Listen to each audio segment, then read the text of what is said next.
Welcome back. We just got out of an absolutely crazy set. I hope you guys all enjoyed your break to cool down a little bit as we get into Wichita State University going up against University of Colorado. We have There It Is going up against Katsuji. There It Is representing Wichita State and Katsuji representing University of Colorado. As we move to get into game one, as players just finalize everything real quick. And here we go. Katsuji, one of the more consistent players on this Colorado roster. So look for him to have a strong performance if you're a Colorado fan. There it is. I have not seen Wichita State play, so I'm curious to see how he plays against one of the more, I guess, consistent players. Yeah, we have Katsuji on the Luigi, an incredibly scary character. Insane combo and kill potential, but a lot of drawbacks, a lot of weaknesses that make him very vulnerable. He has low mobility, he has low survivability, very poor disjoints. His boxing is amazing, but if he touches you, he can absolutely combo the mess out of you. And actually, both of these characters kind of fit into that pool of have a lot of good tools, but have a lot of punishable things as well. Link, for a very different reason. Link is absolutely a ranged character. Don't be fooled by that sword. He is absolutely about spacing people out and capitalizing off that. There's no jump. Luigi's edge guard here, was dangerous. Almost caught him again. Got the grab. I don't think he has a kill throw here, but this edge guard also is going to be massive. The plunger at the ledge is proving to be such a powerful option in this matchup. Just throwing that little dangling projectile down has interrupted the up B from the Link twice, and now this could be a really big 0% combo. 53 out the gate. Make that 74 as the conversion comes through for Katsuji, and now he is a full stock ahead of his opponent. Yeah, Katsuji playing really clean, and the issue for There It Is right now is that he doesn't have a very easy setup into a kill. He has back air to reverse forward tilt. Ooh, but the misfire coming through to save Katsuji. But even that will not kill at this percent unless it is very close to the ledge. Katsuji going for a cheeky little misfire in neutral there. But the back throw, there's no punish on it. The back throw takes the stock for Katsuji, and now 3 stocks to 121 on this first stock for Katsuji means it will probably be gone before the game ends, but when Luigi's in the game, you never really know.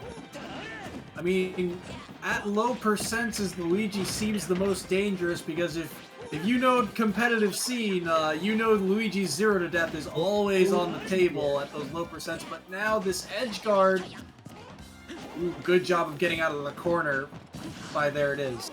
Yeah, great job, but There It Is really needs to clean up his stock soon. And there it is. Great job by him. The reversed up B sends Katsuji straight into the blast zone, but now 58% to 0, and it's Katsuji's second stock to There It Is his third. It means it is a very long comeback to go for, and the drift does not let him get back. Yeah, really well played by Katsuji.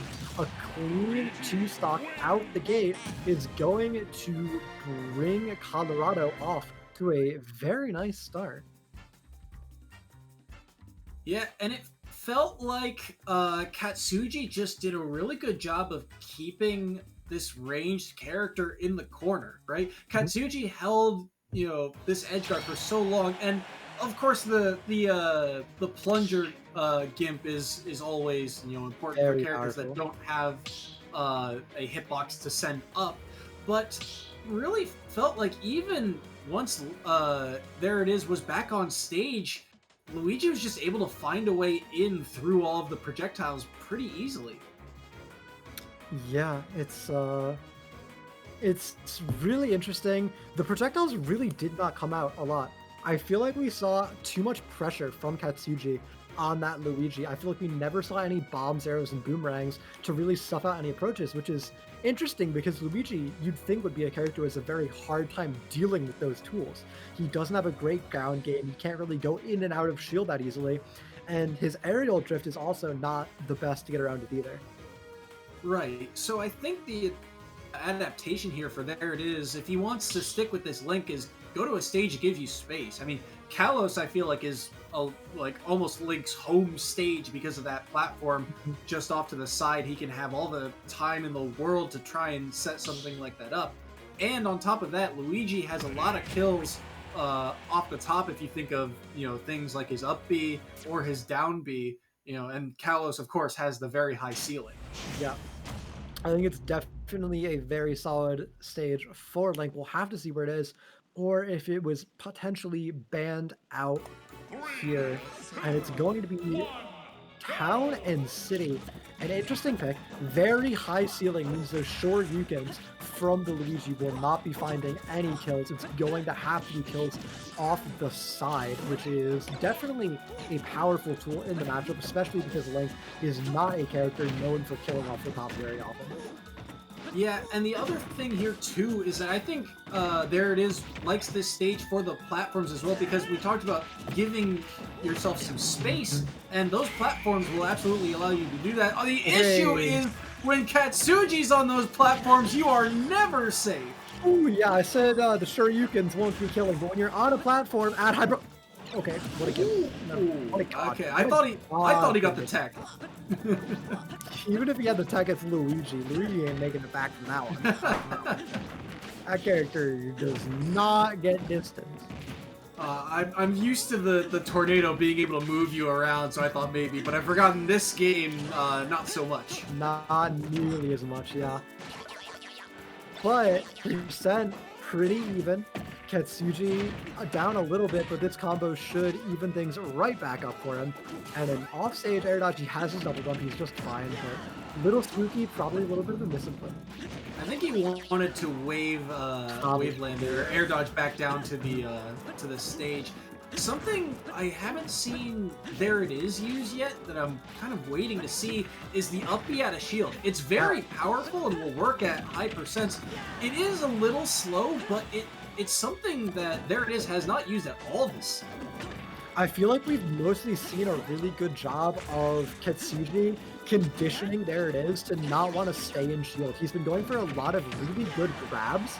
Like here, once again, we see Katsuji just jump in with an aerial, and There It Is drop shield because he's so used to Katsuji looking for that grab, especially at this high percent where the back throw would kill. And There It Is also very focused on getting these edge guards with the bombs. He's trying to set up the placement. The issue is it takes so long to set up that you have to have the time to set up that edge guard in the first place. Yeah, it takes so long that Luigi can typically just get back out on stage and go past the bomb once you already have it set up, and a lot of your effort is for naught. But now, both players really high percent, neither one able to find any killing move. Great patience from Katsuji, knowing exactly the up B height he can make back from. But there's the up B out of shield you're talking about. It secures the first knock, and now 161 on this Link. And I guess he just goes a little too low, trying to avoid Katsuji. The intimidation working out now.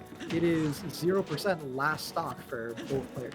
He could have made it back, but he forgot to drop the bomb before up-being, and so he was in special fall, couldn't activate the bomb to launch himself back up. I really like the adaptation, though, by There It Is to, utilize the space, and really, once Luigi has to come to him through all the projectiles, he's starting to get a little bit, he's adapting, he's more prepared for it. No, it's been a lot better. We've seen a lot more projectiles coming out from There It Is, and as predicted, Luigi Katsuji is having a very hard time getting around them. But that was a very punishable read. Ooh, and there's the punish. A shield break will take it, and that's going to be Katsuji taking game 2 with a one-stock victory, netting 5 early quick points for the University of Colorado right out the gate. Yeah, big win for Katsuji there, and one thing that's not talked about, because if an up B from Luigi typically misses, they get punished for it. Yeah. But no one talks about how much shield pressure it actually does, and great recognition from Katsuji to realize, hey, if I get this up B, it's either gonna break his shield or or it hits. It's one of the two, and so great recognition from him to seal game too. Yeah, here's really just well played by Kitsuji. Really impressive showing. And yeah, it's going to be a nice early lead for University of Colorado. Both Wichita and University of Colorado have not had incredible performances so far. I believe they're both kind of middle of the pack teams. So one of them is going to have a really nice chance to define themselves as being a little bit higher tier here. And we'll have to see which one it is as we move forward, as we are going to cut to a short little break while we wait for the next players to get in and get ready.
Okay, hello and welcome back, everybody. We are going to be getting into it. We have a matchup between two amazingly named players. Representing Wichita State University, we have Apezilla, and representing the University of Colorado, we have Propane Fan 69, my personal favorite name of all of the EGF players that I have cast so far. Propane Fan 69 definitely takes the cake in my book. I am excited to see this and get underway. I remember casting both of these players before, but I do not remember what they play. So I am in for as much a surprise as all the viewers here. Yeah, I'm not certain either. I really hope Apezilla sticks to his name and uses Donkey Kong or at least, you know, one of the DK franchise characters. I hope Propane Fan takes his name and plays Hank Hill, the Mii Hank Hill. Guess we'll just have to wait and find out. But a pivotal game too.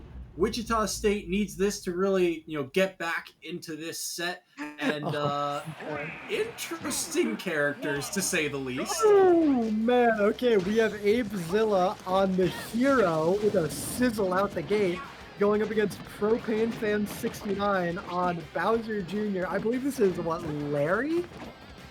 Yeah, I believe it's Larry. I do not know my Bowser Jr. alt name. I don't remember them either. What I do know is that this hero's projectile game is on point, and the fact that he has bounce now is going to be very important. Yeah, the bounce is really nice for that cannonball. It applies a lot of pressure, but overall, you have to watch the mana. Those projectiles came in early, but the mana is now low for this hero. And remember, he only gets the mana back for hitting his opponent. So he needs to find solid combos, or he's going to be stuck at 19 mana, and off stage, that's not going to be enough for a full recovery. Just barely able to sneak it back. I wasn't sure if he was going to have the mana to fully upbeat back to ledge, as you mentioned, but yeah, you're right. He needs to find a hit. That side B, though, good job of spacing out with that. That will kill if it is fully charged. It is a very good move. Watch for that later in the set. Yeah, the side B is a really great spacing tool. I find that most heroes do really like to just tap it as a little bit of like a whiplash to zone their opponent out, but the jump, the snooze, not going to find value, and now there's no mana on this hero. He is off stage. He has enough for just a level 1 of his recovery, but he finds no way. the menu.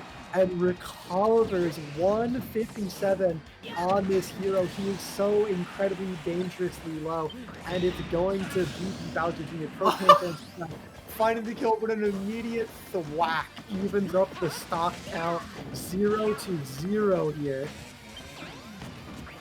Just when you think this hero's in disadvantage, all of a sudden he gets Zoom and Thwack back to back. Okay, man, dude, I haven't read a book since senior year of high school, man. Can you chill out? I do not read this fast, okay? Yeah, this is. This is a little hard to keep up with, not gonna lie. Despite all of this, it's still pretty close. I mean, Bowser Jr. feels like at least a little bit more consistent of a character because he's not depending on these spells to, rack up damage and whatnot. But it's the usage that Apezilla has gone through. Like, his management of his mana, even when it seems like he's super low, he has still found ways to recover and get back to stage and rack up damage. Yeah, he always seems to have just enough. A great Reactical Slash is going to keep Propane Fan off stage with just barely not enough height to make it back. And now, only 80% on this hero means Apezilla is looking to be in pretty good shape. There's a lot of time. Bowser Jr. definitely lacks some kill power, so Apezilla can build extra credit if he's able to find openings here. On top of that, this is the part of the match where Propane really kind of has to come to hero, and that can be pretty scary. Yeah, coming into hero is very scary. Typically, when they sit there with the menu open, you kind of just sit there and wait for them to close it, right? You don't want to go in when there's so many things they can do, but a thwack at 16? What was it, 32 kills? Oh my... Nah, Hero's a cool character. Thank you, Mr. Sakurai. Yeah, no, 13%. Get the 31. Okay, get whacked. Ooh, nice. You roll the dice, and sometimes you get double sixes, I guess. Yeah, I really don't know what to say about that one. Great skillful gameplay, you know. Really outplays Propane Fan.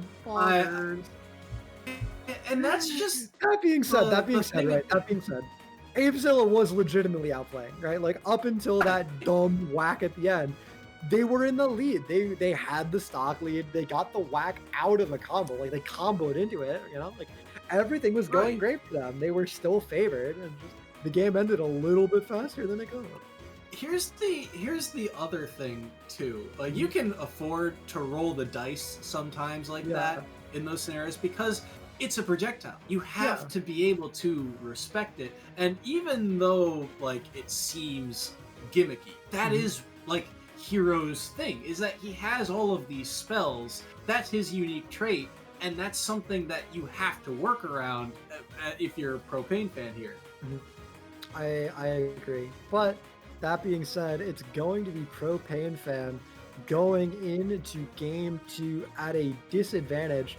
Already lost a 2 stock, given 2 points back over to the side of Wichita State University. The lead now only 5-2 in their favor, and it's going to need to be a big switch for Propane Fan to make it happen. Either a character switch onto someone a little higher tier, or just a little bit of a change in playstyle. Either way, it's gonna need to happen because a 2 stock is not a way to lose. Yeah, and I think one of the issues that Propane Fan really fell into was in neutral. If Bowser Jr. has projectiles, things like the neutral B and gosh, I'm forgetting those little toys that he has. He can grab those and throw them. But a character switch coming out. Yeah, I was gonna say that he needed to do a better job of utilizing those because Hero has fast projectiles, but well, that's the strange looking Hank Hill. I'm gonna be honest. Something about this character model. Streaking. That's what's happening. Either way, I think this match just switched in favor of Propane Fan. Everything about the agree. stage to neutral screams to me that Propane Fan has made the adjustment and is way more versed in this matchup. I think Mini Brawler is a really good character. I don't know what up B he has, but the up B that gives a ton of horizontal distance with not much vertical height kills so early. You can combo into it out of up airs as well. It's an incredibly powerful tool that can really cheese out stocks, so I think this character is very, very strong, and we'll have to see if Propane Fan 69 is able to make it work for him. And it's one of those things where you also have to kind of learn the moveset on the fly if you are Apezilla. On top of that, I also like the mobility of Me Brawler too, because he doesn't seem like a mobile character, but if you add kickflip, if you add the command grab, and look at the pressure that he puts on that shield with just his jab there. Yeah, even just the run speed. Me Brawler is quite fast, but a great forward smash takes that first stock, Zoom stalls out the invincibility. Now, only 89% on Apezilla's hero here means he has plenty of time to get this extra credit. 36% already racked up as he makes it back to stage completely safe. And Propane Fan's up B, it's the up and down, and I forget what the name of it is, but it is very good out of shield. So if he can, oh my goodness. Never mind. Got him. That'll kill it like 0%. That guy went flying. I like the little show off there from Apezilla, showing that he can go under the stage. That's some a little bit of flash, a little bit of style thrown on top. Apezilla taunts from the top platform.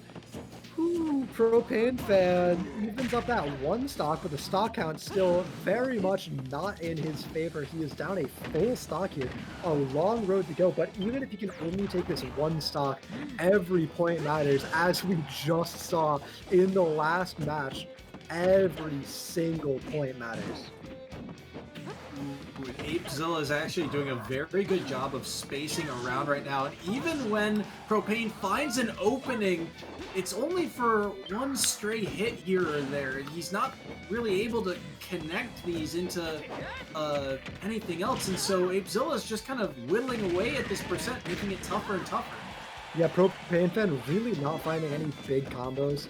I think in part it's a little bit due to the moveset. I don't love the moveset he has chosen for himself here, but it is what it is. It's what he's playing with, and he needs to close out this stock at least. At 134, there it is. And now, maybe he can choose out a stock for himself as well. But it'll have to be a hard fight. 90% is a lot, especially against a hero who definitely has a lot of kill power. Here's the issue. I think he's got to find a way to challenge Hero off stage, and that is not something Me Brawler can do very easily. Especially not a Me Brawler with this this loadout, for sure. That's a very hard time going off stage, but the snooze whiffs, a little bit of a punish from Propane Fan, but now with that mobility, it's looking pretty done. It's so hard to contest this hero when he can run around that fast. He really can just do whatever he wants.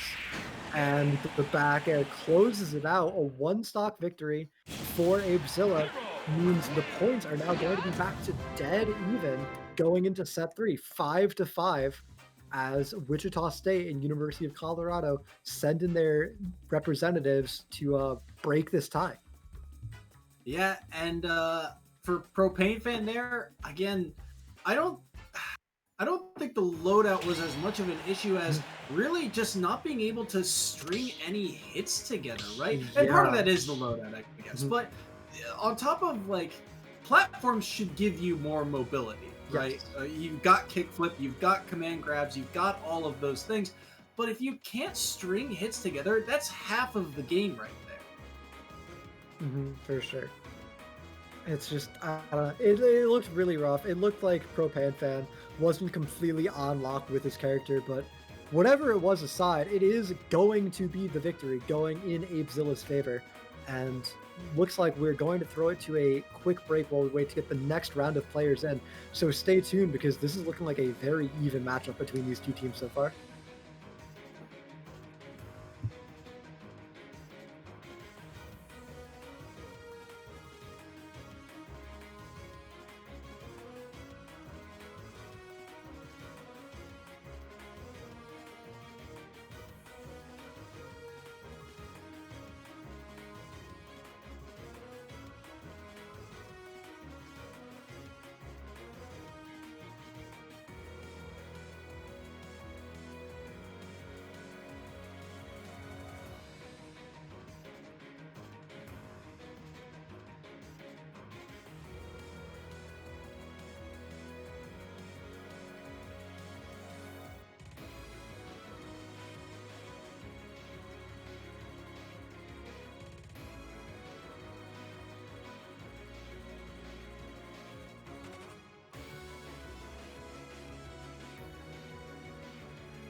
Hello, everybody. Welcome back. We've got the players in the arena. We are ready to jump back into it. Game 3 between Wichita State and University of Colorado. We have Genosis, the team captain for Wichita State, hopping in, going up against Xanda Panda. Wow.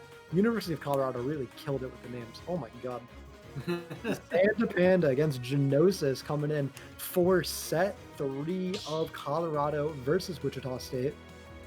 Looks like we are going to be going to Pokemon Stadium 2 as our starter stage. And we're going to be hopping into it in just a second. Remember, everyone, it is 5-5. It is dead tied between these two teams right now. Yeah, and an interesting character selection to say the least. Yeah. These are some heavy hitters on screen. Yeah, they are. Byleth, a newcomer, and Bowser are two very, very interesting characters. Bowser, incredibly heavy, incredibly hard-hitting, and not even that immobile. Just some slower moves and a big, punishable body. Whereas Byleth is pretty slow overall, but those disjoints and the incredible range the character have make up for it. Yeah, and I already like, I mean, this is the classic Bowser style of, bait and punish that we won't get to see, unfortunately. We won't get to see. We'll be back in Yeah, unfortunately, we've been having a few disconnects over the night. It is the nature of playing this format online. We will be back in just a few minutes, and we'll update you with the results between these two players. Stay tuned. Typically, when this has happened, it's only happened once. It doesn't keep happening for the rest of the set, so we should be able to broadcast the rest of the games, so make sure you stick around.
Okay, I'm sorry about that, everybody. It's been happening a couple times over the course of the night. It's a bad Wi-Fi day for everyone involved, I guess. But I do have word that it was Genosis on that Bowser that won the matchup against this Byleth. So it is going to be those couple at that point going over. It was a 2-stock victory, which means it's going to be 2 stocks going the way of the Wichita State University, and it's going to bring the total 7-5, and a convincing victory. 2-stock means I believe in Genosis to make it happen again, and it could be a pretty big lead ballooning for Wichita from what was a very close game. Yeah, in terms of that matchup, it feels like it could have gone either way, but Bowser is a little bit more of a consistent character, right? Byleth as much as he is a distance demon, he has to kind of go in on Bowser, right? True. You're right. But I mean, regardless, Bowser just seems like the more consistent character, right? We've seen Bowser have a lot more success, especially at the higher levels of play. When you think of pros like Leon, Mhm. really show up in big scenarios, and Byleth kind of playing into that has a lot of committal and laggy options. Like it could be a winnable matchup, but Yeah. it seems like you have to work a lot harder for it to be that. Yeah, you really have to hit a hard read against the Bowser to get the kill, whereas the Bowser kind of just has to throw things out until he eventually gets you. Uh, Byleth doesn't really have the great keep away tools or the great combo tools necessary to really beat the Bowser in the matchup, so it definitely feels good for Bowser here. And out the gate, already almost 50%, 43 being racked onto Bowser with just a couple moves connecting, or onto the Byleth with just a few moves connecting. Yeah, and that Bowser up B at a shield, you're gonna see it a lot because it's just so good. It's so much damage, and it will even kill at very high percent. It is so useful and one of the best tools in Bowser's kit.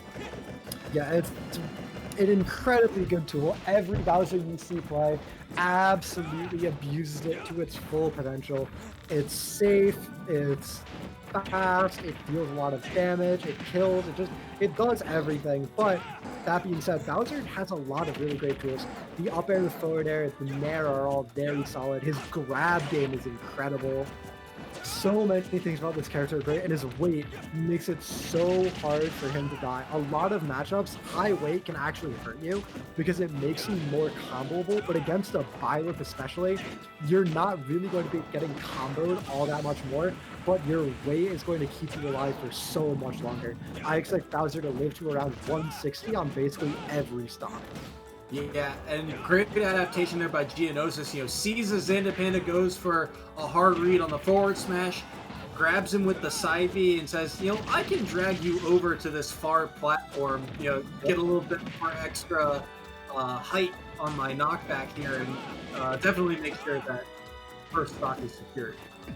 Yeah, it's weird. I'm like watching Bowser. I'm at 126. I'm like, yeah, he's getting close to kill percent, almost there. It's like, what a character. Heaviest in the game by like a wide margin, but only 31% for extra credit. I guess it's going to be a little bit more now as Geonosis doesn't get the full combo, but really great at sharking this landing. Byleth has a lot of problems landing, and Bowser isn't the best at punishing that, but in this matchup, it is definitely good enough as, oh my god, Xandapanda goes so deep of finds nothing but pain as he eats 20% from the up as a punish. Yeah, Bowser getting to too high of a percent there. But like you said, Xandapanda overextending a couple times here now as that second stock for him gets taken. He just is trying to secure the kill because Bowser feels like a character that's beatable, right? Yeah. It's a big, heavy character. You should be able to combo this character, and you should be able to get him off stage, but that's really where Xandapanda is kind of struggling here is he can't get this Bowser off stage. Yeah, he can't get him off stage, and even if he does, Byleth does not have great off-stage tools to punish a Bowser. He's a very slow character in the air with a pretty mediocre recovery, so he can't go that deep to make the play happen. And now, Geonosis gonna start building some rage here on the second stock, gonna be looking to finish off the kill, finish out this set pretty soon here. But that being said, Xandapanda doing a really good job of not getting hit for quite a long time. Oh, wow. Great stuff there by Xandapanda. Yeah. And he could tell he was kind of fishing for that forward smash, but when you're on the ledge like that, forward smash just covers every option, even jump if he times it correctly. And I feel like it's been so long since Xandapanda's been hit, like at least a minute and a half at this point, where he's just been sitting at 67%. He gets hit there, but he's basically almost evened up the game, and it's just really impressive how much he's been able to run it back so far. But not quite enough, I guess, as The back air does catch him out, and Geonosis secures the victory with a one stock, earning another 5 total points for his team, bringing the lead up to 10-5. Yeah, and Geonosis right there. I mean, you see Xandapanda on the ledge, and he's just trying to mind game him to get back out of this corner. And eventually, it becomes a game of aerials. You know, they're both trying to just swing at each other and find a way to get back to center stage. And really, Geonosis just played safer. Yeah, for sure. Yeah. But after all that, we're sorry we couldn't bring you game one because that was an exciting game too, to be sure. But that being said, Geonosis a 2 stock, a 1 stock, 5 points for his team. A 5 point lead, definitely not insurmountable, but we're getting pretty late into the series, so Wichita State University having that lead as we move into games 4 and 5 will give a very big mental boon to their upcoming players as we cut to a little bit of a break just so we can make sure we get everyone in the lobby on time, keep things running as smoothly as possible.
All right, welcome back, everybody. We are getting into game 4 between Wichita State University and the University of Colorado. We have Linny representing Wichita State University going up against University of Colorado's AIV.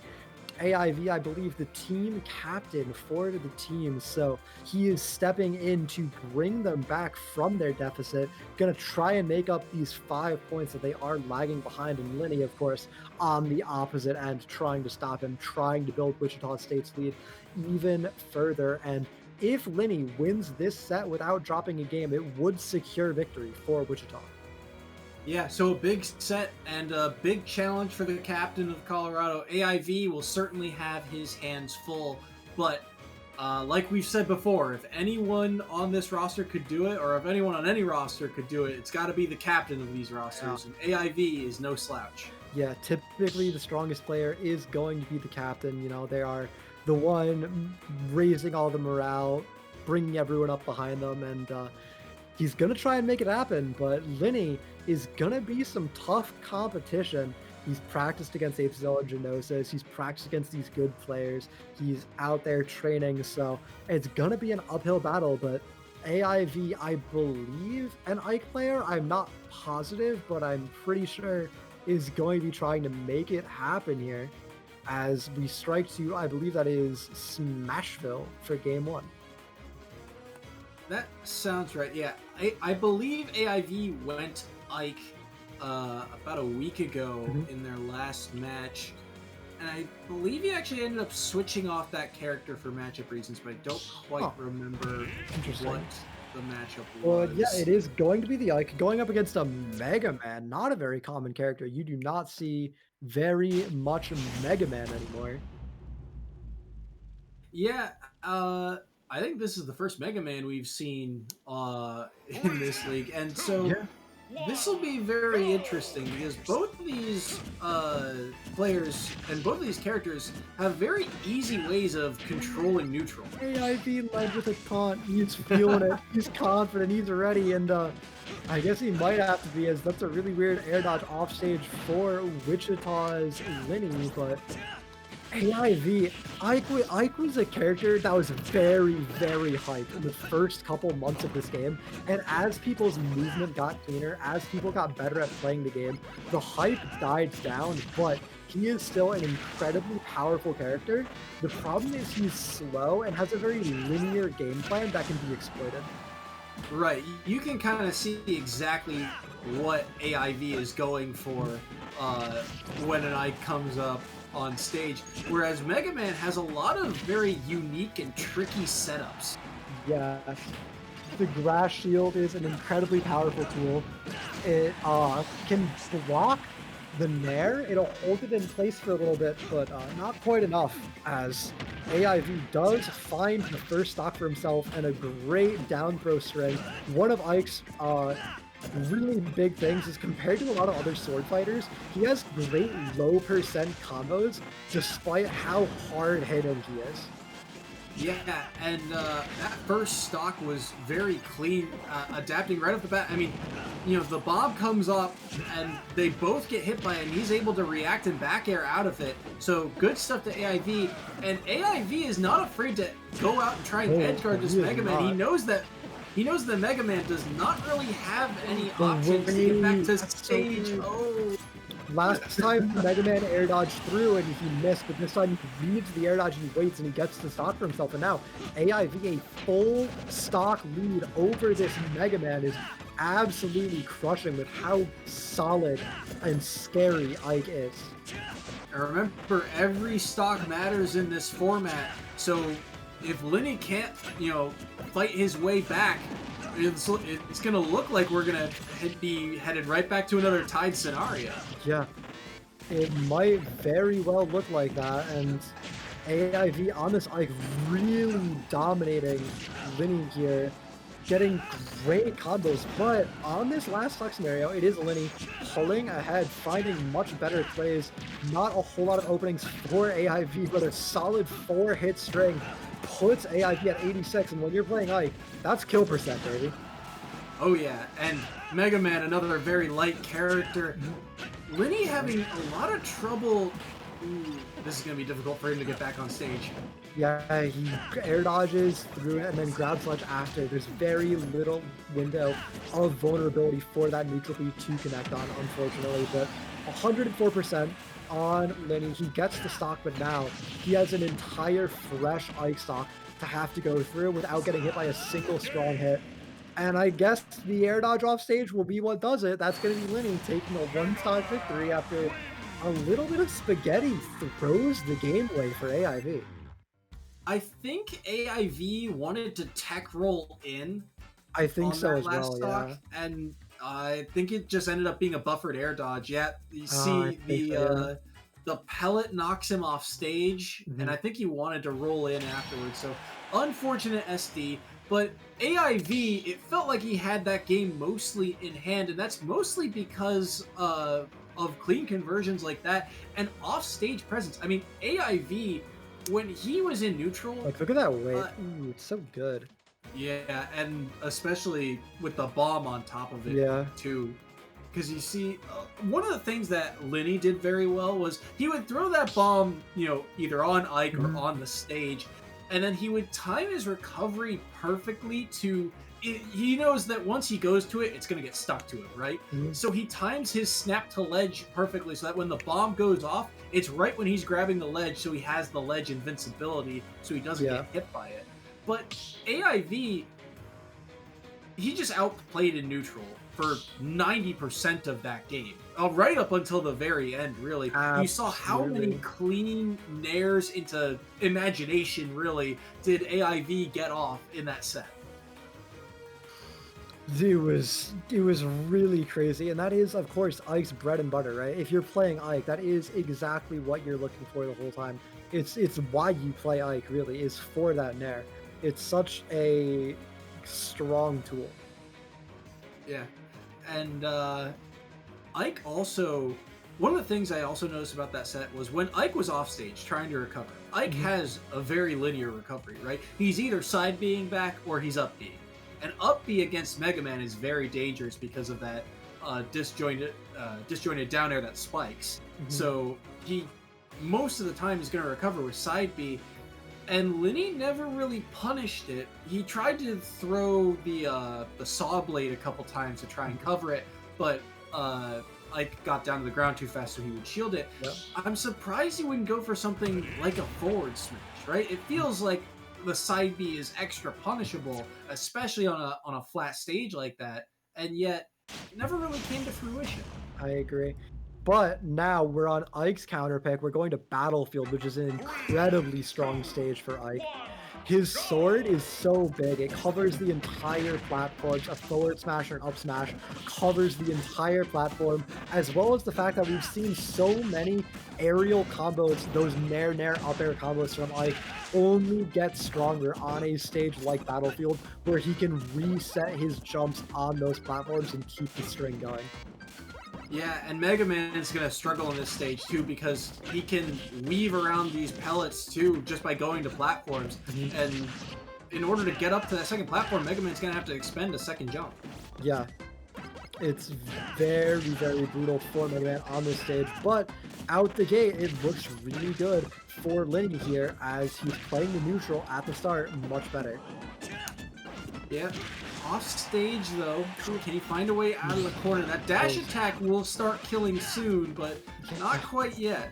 Yeah, the next one will do it if it's in the same positioning, but not quite enough for that upper to connect now. It means it's going to be more reliant on a raw hit for AIV to find the kill. These combos out of Nair won't be doing it anymore, but Ike is a character defined by his ability to find raw hits. When we saw MK Leo playing this character, he hit some of the craziest raw smash moves we've ever seen, and that's what it takes to win games on Ike. You need to get into your opponent's head and find opportunities like that where your opponent wants to punish you and you're just not quite fast enough. That was so clean too. He quickly got out of that fall animation, and the forward tilt comes out surprisingly fast on Ike.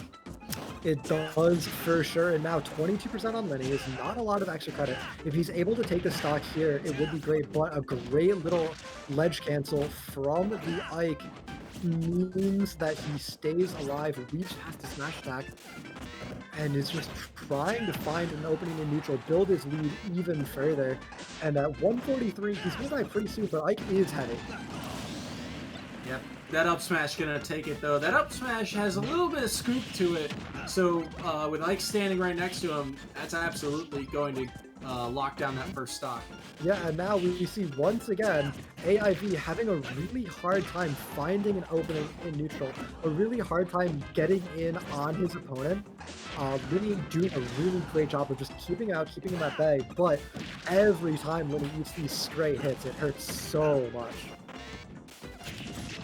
Trying to fight his way out of the corner again. Really, Lenny has to make every hit count here because down, 40-50% on Ike is no easy feat. Not at all. And Lenny looking to make it happen. Both players pretty high percent. Lenny definitely in kill percent from a strong move, and now AIV is as well. The back air closes out, and now Lenny takes the advantage, takes the lead once again for himself here. And he's going to build on some good percent. That leaf shield going to hurt a lot as 33, it keeps going, and it looks worse and worse for AIV the longer this goes on. Yeah, the issue here is AIV might have a better, or might be getting better in neutral, but Lenny's punish game has gotten a whole lot better, and that's really where Mega Man thrives in this matchup. Once Ike is in disadvantage, it is difficult to get out, and that is where Mega Man has so many different options. Oh, these up airs are so big. 74% on Lenny, 88 now. A smash that could do it. It has to be a big lead from AIV. The dash attack takes it. The DI isn't there for Lenny. And now 1-1. We're going to game 3 between these two players. But we're going to be going to Linny's counter pick. And if the game was that close on AIV's counter, I wonder what it's going to look on Linny's. Yeah, and we mentioned how, I mean, Ike has a lot of strong hits. AIV, outside of the very first stock, never really threw out dash attack. Dash attack is a very committal move for Ike, but it also works like plenty of other characters have this type of dash attack where it has a lot of knockback to it and a little bit of end lag to it. And Ike is, it just covers so much space. It does, yeah. The sword comes out at full length and just covers way further than Ike actually dashes to. Yeah, and I'm just, this matchup is so very awkward because it feels like, once one player's in disadvantage, it feels like they really don't have a whole lot of options. And then back in neutral, it feels like they have all the agency in the world, and yet neither of them have really been able to get much more than like a few stray hits off of it, right? I mean, we saw Ike, connect a couple of nairs into up airs, things like that, to rack up the percent. But I mean, when Mega Man wins neutral, when Linny wins neutral, yeah, it feels like there's not much he can do with it. I definitely agree. I feel like this matchup's really awkward for both players. Neither one really has great combos on the other. It's just been an absolute battle of stray hits, and whoever's able to get more has come out on top. But neither player really has been comboing the mess out of the other one. Both games have just been decided by whoever's able to find that last blow when it's really important. Yeah, and I don't expect a character switch the way I do not. No. Matches have gone, and it looks like we're going to Town and City, I believe. Yeah, that is Town and City. Yep, that's where we're going. Interesting stage. I think it definitely helps. It's a pretty wide stage, which is very good for Mega Man. Ike is a slow, burly character who wants to take up as much space as possible with his sword. So the more room you give yourself by taking a bigger stage, the better. Yeah, and the positioning of those platforms is also very awkward for Ike, where he can extend the combos on them, but it's not easy for him to do. He has to work a lot harder for it. For sure. And yeah, here we go. Back into game 3. Winner of this is such an important deciding factor. If Linny were to win this game, he would earn 3 more points for his team. It would be 14-6, and the best Colorado could hope for is a tie. Whereas if AIV wins it, he keeps his team's hopes in line. Already the neutral back and forth. Ooh, great tomahawk grab from AIV there. We haven't really seen him go for those. Really, really nice. It's a very important part of Ike's gameplay. He can do down throw into forward air, down throw into up air, down throw into back air, all depending on the opponent's DI. So he gets a lot out of those tomahawk grabs, especially when your character likes to jump in with aerials. You need to keep your opponent guessing. And an up air almost takes on any other state. I think that up air would have killed, but the dash attack right after takes it. Now, 54% only on AIV is a very, very good start for him. He's going to have so much time to hit his second stop of limits.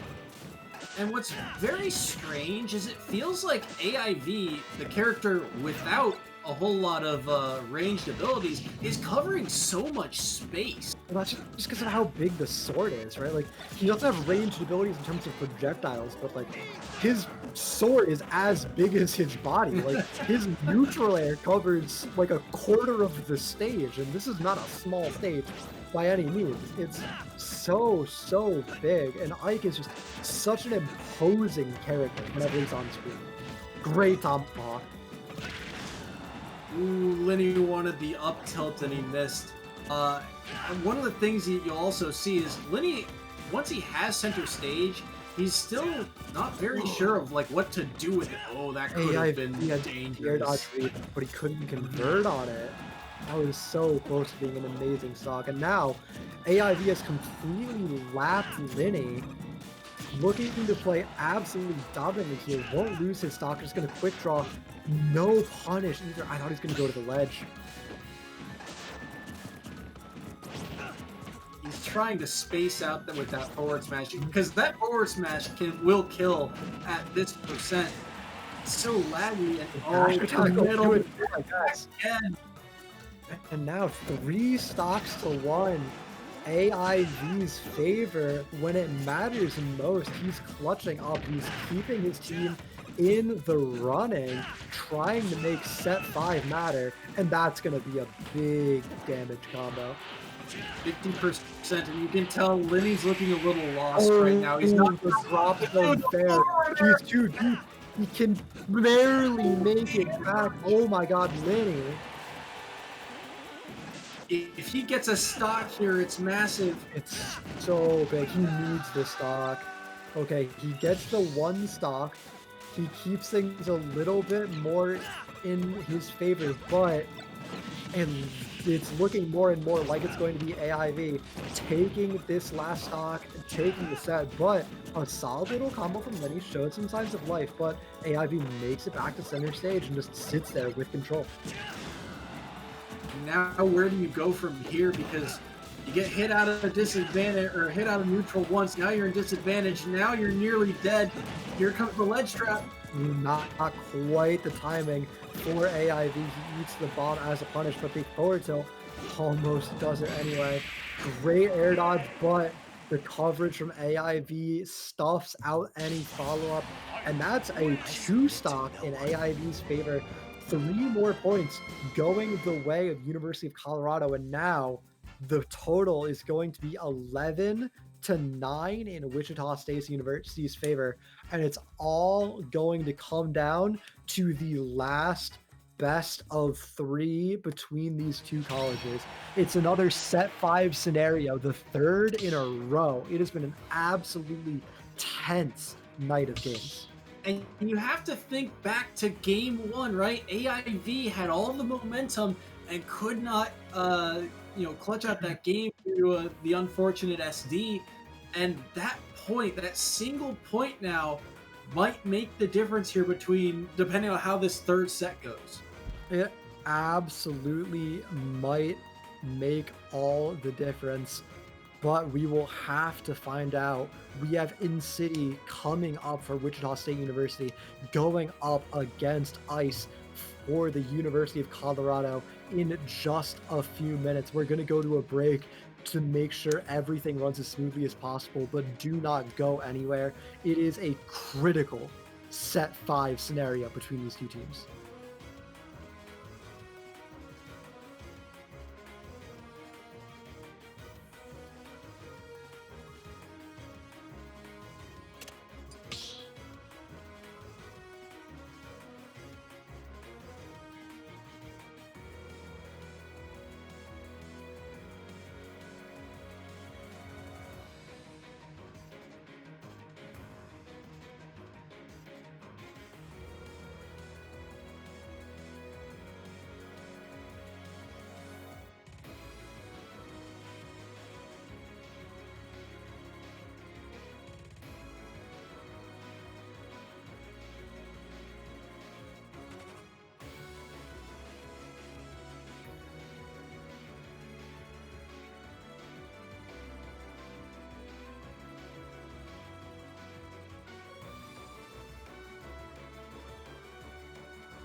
Hello, everybody, and welcome back. We are getting into Game 5 between Wichita State University and the University of Colorado in just a few moments. It's going to be N City coming in for Wichita State, going up against Ice for University of Colorado. We're going to be getting into Smashville here in an absolute nail biter of a series, literally 1 point separating the two teams right now as we go into this final matchup. And Dark Pit versus Palutena. This is an interesting one because we don't typically see a lot of Dark Pit, but this is the second one of the stream, and I feel like both of them actually have a pretty good punish game on each other. Yeah, they do. Both characters are in a pretty comboable weight class. Not super comboable, but definitely in that middle area. And both these characters have these nairs and fairs that can really drag the opponent across the stage. Straight out the gate, we see a really solid couple sets of strings from Ice, putting N City up to 104 already, which is very lethal. Pit is a character who starts killing around 120. Neither of these characters really have that early cheesy kill power. They really both need to get you up into that 120, 130% mark before anything they do is going to kill. But on the flip side of that, once you're in that range, basically everything these characters do will kill. Yeah, and ooh, this jab might lead into something. Here's the issue. Great back air. Great job by Ice, covering so many different options. Yeah, really great back air. And now, another solid combo. Ice really running away with the lead. Already almost lapping N City. And in the process, still keeping his percent low. Only 56%. N City really looks like he's having a hard time finding any footing against Ice. Yeah, I've harped on it all day, but I'll say it again. Look at the number of conversions Ice is getting. He gets one hit and is immediately able to follow it up into another. And that's just part of the bread and butter of knowing your character, right? He knows that, all right, if I get this type of hit, I know exactly what move I can follow it up with because I know the spacing of it, I know my percents, and Ice just with a great showing so far. Yeah, and his ledge pressure from Ice was really great. He drops it at the end, but it net him so much percent. He's now past N City in percent, still a full stock ahead, and putting him into kill percent. Some bad DI even kills N City, and now it's 3 stocks to 1, only 94% on Ice as well. Means he's got about 30 more percent before he's really in danger of dying too, and that's plenty of time to keep the damage rolling. Yeah, N City's got his work cut out for him, and he's gonna have to start, pressuring Pit off stage, but it's so difficult to get Pit off there in the first place. Ice wanted the ledge cancel there. He did it earlier in the set. He wanted it again, but I think he just mistimed it. Yeah, a little bit misspaced, unfortunately, but he doesn't get punished for it, makes it back on stage, and even gets some damage on N City in the process because he went too deep trying to punish the flub, and now 63% on N City means he is starting to really get up there. He's going to need to close out this stock very soon. Remember, points don't matter. All that really matters right now is winning this set. And Heist is looking incredibly dominant. He looks like he's just playing so much cleaner.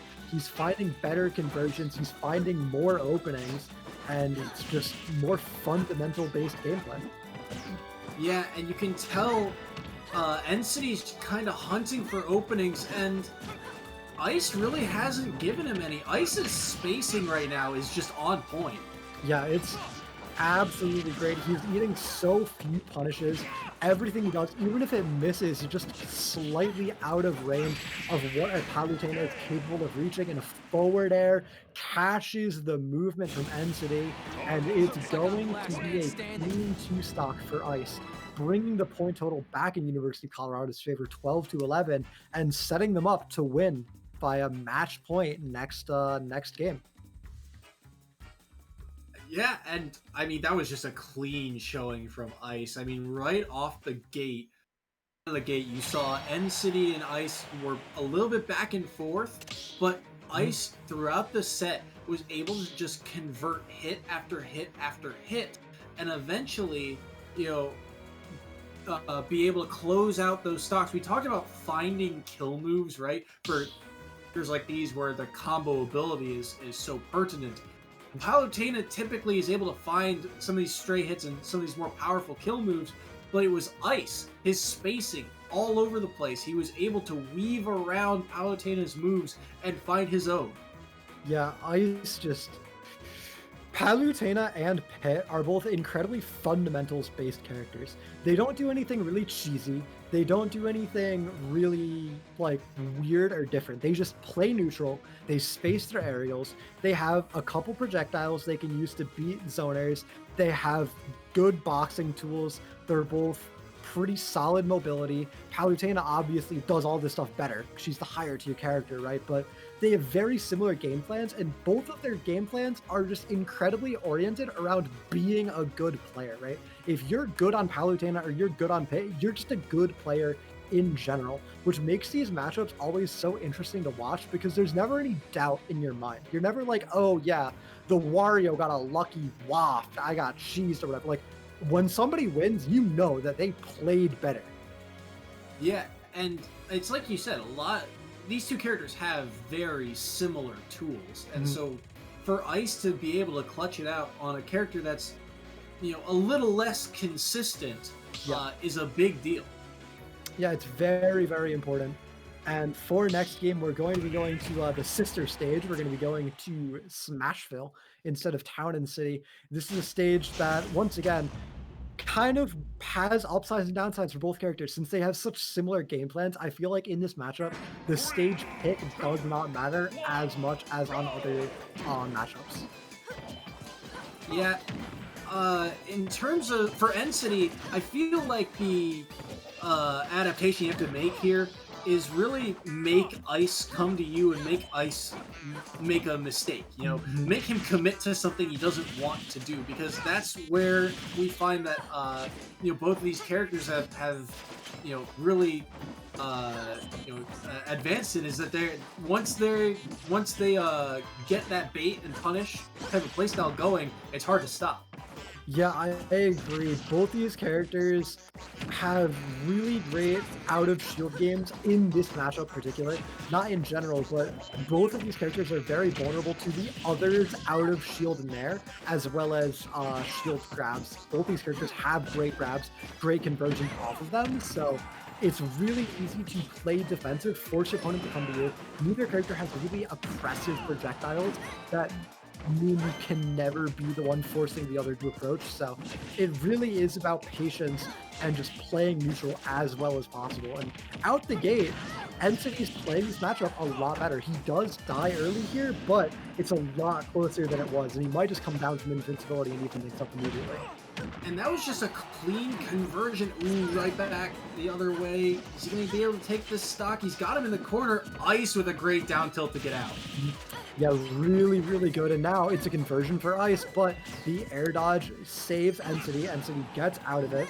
122% on Ice means he is definitely within a kill percent of something like a back air or an up air, but City needs to find it soon. This extra credit is building up very fast. Yeah, good little arrow to rack up that little bit extra percent, and the oh god, I'm forgetting. When you grab the ledge trump. That's the phrase I'm looking for. Great ledge trump by Ice. You can tell his technical skill is on point right now.